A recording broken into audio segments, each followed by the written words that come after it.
About 3 months ago, I made the nutty but very necessary decision to start my life over in Charlotte, a city I thought would stay in my past. I broke the lease of my first big girl apartment in Atlanta, the very one that covered and comforted me through 6 years of growth. It held me through grad school, watched me build 2 businesses, and hosted the smoothest Sunday resets a girl could ask for. I referred my clients to other providers, said see you later to friends who helped shape me, left behind the editorial beauty scene, packed up the truck, and drove away from the city I thought would be my forever home. All in hopes of reconnecting with the real me, or at least a better version of her. I knew when I claimed mogul in the making as my identity, I was signing up to process the highs and lows of entrepreneurship in my 20s. Emotionally, spiritually, physically, financially, I expected challenges. But I never imagined this new chapter would be this hard. I cried for 3 weeks straight in June. Hit the gym, worked in the studio, dreamed big dreams, faked the funk, and cried. Because how else do you process the loss of a city you never got to fully experience? Or a life you were so determined to have?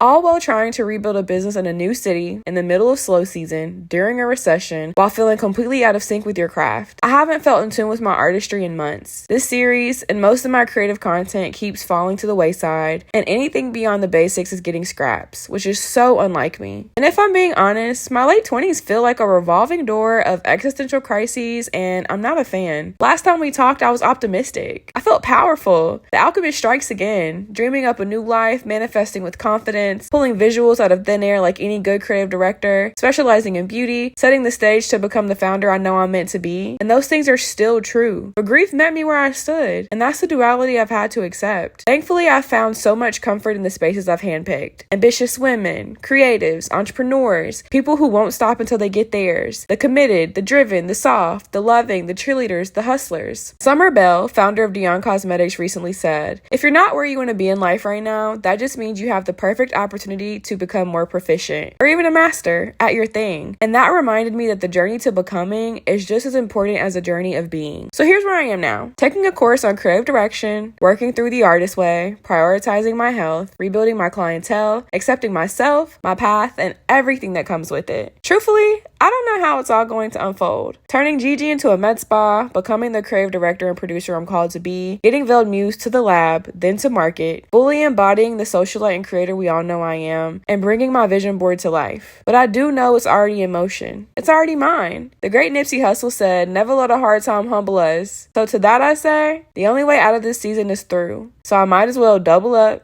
and double down on everything I want, just like a mogul should.